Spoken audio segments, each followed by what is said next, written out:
Mga kababayan, araw-araw tayong nakakakita ng mga balita at vlog na nagsasabing, Pilipinas, may bago ng fighter jets, o kaya naman, pinirmahan na ang kontrata para sa ating bagong multi-role fighters. Nakaka-excite, hindi ba? Matagal na nating pinapangarap ang isang malakas, moderno, at respetong himpapawid upang tuluyang madepensahan ang ating soberanya at teritoryo. Kamakailan lang, lalong uminit ang usap-usapan. Lumabas ang balita noong July 20 na mismong ang Department of National Defense ang nagkumpirma na sinusuri na nila ang mga alok mula sa 5 magkakaibang suppliers para sa inaasam nating mga eroplano. Para sa marami, ang ibig sabihin ng balitang ito ay malapit na tayong magkaroon ng mga bagong fighter jets na magbabantay sa ating kalawakan. Pero ano nga ba ang totoong estado ng ating multi-role fighter o MRF project? Handa na ba talaga tayong bumili at pumirma? O hanggang feasibility studies at drawing board pa rin ba tayo hanggang ngayon? Kung inaakala mong malapit na nating makita ang mga jets na ito na nakapark sa ating mga paliparan, you might want to sit down, grab a coffee, and watch this full video. Dahil ang katotohanan ay malayo sa mga kumakalat na hype sa internet. Upang malaman natin ang tunay na estado ng ating MRF project nang walang halong asukal o false hopes, kailangan nating pakinggan ang naging pahayag mismo ng ating Secretary of National Defense na si Gilberto Teodoro. Sa isang panayam kamakailan sa TV5 kasama ang batikang mamamahayag na si Mr. Ed Lingaw, diretsahan at walang paligoy-ligoy na tinanong ng periodista ang kalihim, "Are we anywhere from acquiring?" Isang simpleng tanong, ngunit ang naging sagot ng kalihim ay isang pambihira at masakit na katapatan na gumimbal sa mga defense enthusiasts. Panuorin at pakinggan natin ang clip na ito. What about the multi-role fighter? Are we anywhere near acquiring? I can't lie, and I cannot say that we're anywhere near. Why? Because the cost is escalating. A plain, straightforward answer by the secretary. I can't lie, and I cannot say that we're anywhere near. Sa mundong puno ng clickbait at fake news tungkol sa military modernization natin, Sec. Teodoro just dropped a massive reality bomb. Hindi pa tayo malapit. We are not anywhere near. Bakit naging malaking balita at tila cold water splash ang sagot na ito sa marami nating kababayan? Kasi nga, noong July 20, mismong ang DND ang nag-disclose na kasalukuyan nilang ini-evaluate ang mga offers mula sa 5 suppliers. Paano naging not anywhere near kung may 5 na palang nag-aalok at nag-aagawan sa kontrata ng Pilipinas? Para lubos nating maintindihan ang sitwasyong ito, kailangan nating himayin ang 3 pangunahing aspeto ng proyektong ito, ang mga pinagpipilian nating eroplano, ang rason sa likod ng malaking bilang na gusto nating bilhin, at ang napakalaking pader na tinatawag nating budget and infrastructure hurdles. Kung susuriin natin, ang 5 suppliers na nag-aalok sa atin ay hindi basta-bastang mga kumpanya. Sila ang mga heavyweights ng global aviation industry na gumagawa ng pinakamahuhusay at pinakamamahal na defense asset sa buong mundo. Isa-isahin natin sila upang maintindihan natin kung bakit napakahirap at napakatagal ng evaluation process. Ang Subjas 39 Gripen mula sa Sweden, matagal nang usap-usapan na ito ang frontrunner o nangunguna sa listahan ng Air Force. Ang Gripen ay kilala bilang cost-effective, madaling i-maintain, at kayang lumipad kahit sa mga maiikling runway o simpleng highway. Single engine ito, na nangangahulugang mas mababa ang konsumo sa gasolina at mas mura ang maintenance. Bukod pa rito, kaya nitong magdala ng mga advanced weapons tulad ng Meteor air-to-air missile. Ang F-16 ng United States, ito ang pinakasubok na sa labanan o combat-proven sa lahat ng pagpipilian. Ang pagbili nito ay nangangahulugan din ng mas madaling interoperability sa ating pinakamalaking alyado, ang Amerika. Ngunit ang pinakabagong Block 70 Viper variants nito ay may kamahalan na rin, at ang proseso ng pagbili sa ilalim ng US foreign military sales ay kilalang mahigpit at matagal. Ang KF-21 Boramae ng South Korea, ito ang tinatawag na Generation 4.5 fighter na may stealth features. Dahil gumagamit na ang ating Philippine Air Force ng FA-50 light fighters na gawa rin ng South Korea, maraming naniniwala na magandang long-term investment ang KF-21. Mas magiging madali umano ang training transition ng ating mga piloto, ngunit ang eroplanong ito ay nasa testing phase pa rin at hindi pa fully operational sa ngayon. Ang Dassault Rafale ng France, isang twin-engine beast. Napakalakas, napaka-capable, at may dalang napakabigat na payload. Ito ang eroplanong binibili ngayon ng ating mga kapitbahay tulad ng Indonesia. Ang problema para sa Pilipinas, sobrang mahal nito, hindi lang sa mismong pagbili kundi pati na rin sa pag-maintain kada oras ng paglipad nito.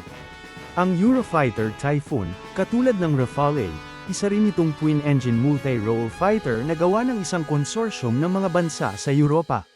Mayroon itong pambihirang air-to-air combat capabilities at napakabilis umakyat sa himpapawid. Ngunit may kalakip ding napakalaking presyo na mahirap tustusan ng ating kasalukuyang defense budget. Paano ka pipili sa 5 kung bawat isa ay may magagandang offers ngunit may malalaki ring kapalit?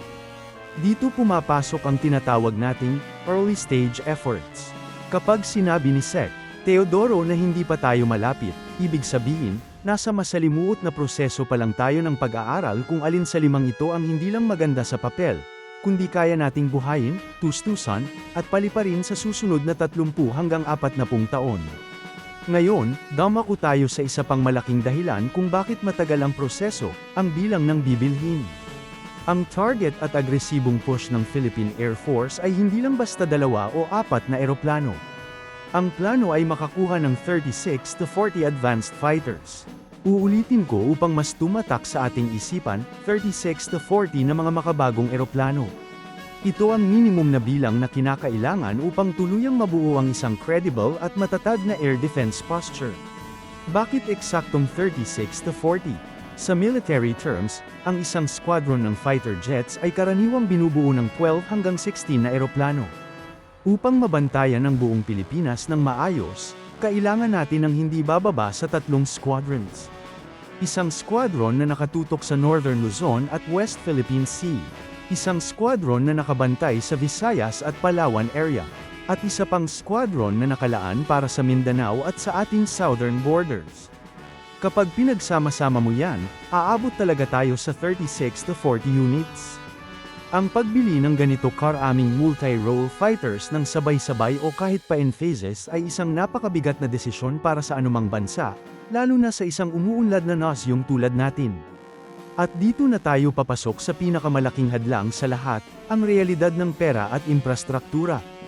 Ang update na ibinahagi ni Secretary Teodoro reflects the severe budget hurdles we face. Ang pagbili ng MRF ay hindi katulad ng pag-check out natin ng mga items sa online shopping. Sa military procurement, may tinatawag tayong life cycle cost at support infrastructure. Hindi lang natin binibili ang eroplano mismo.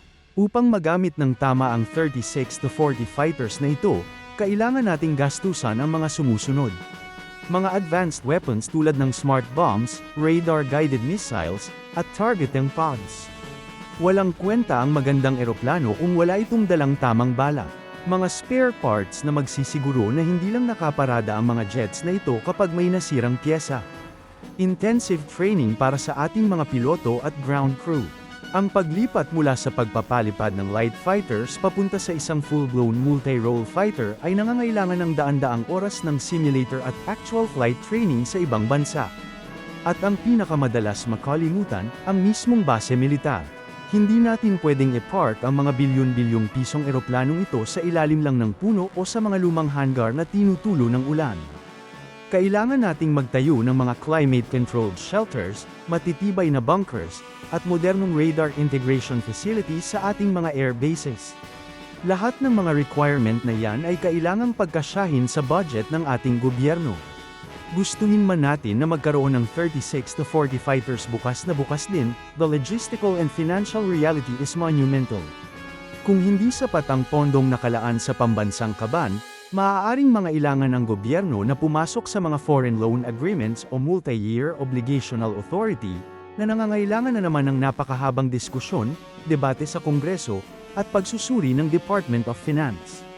Kaya sa susunod na may mapanood kayong balita na nagsasabing nandyan na ang bagong MRF ng Pilipinas, o kaya ay I-deliver na bukas ang mga jets, alalahanin nyo ang prangka, diretsahan, at tapat na sagot ng ating Defense Secretary. I can't lie, and I cannot say that we're anywhere near.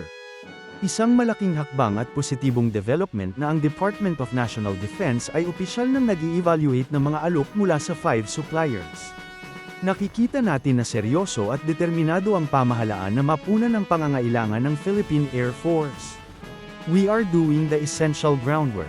We are laying the critical foundations para sa ating Horizon 3 modernization.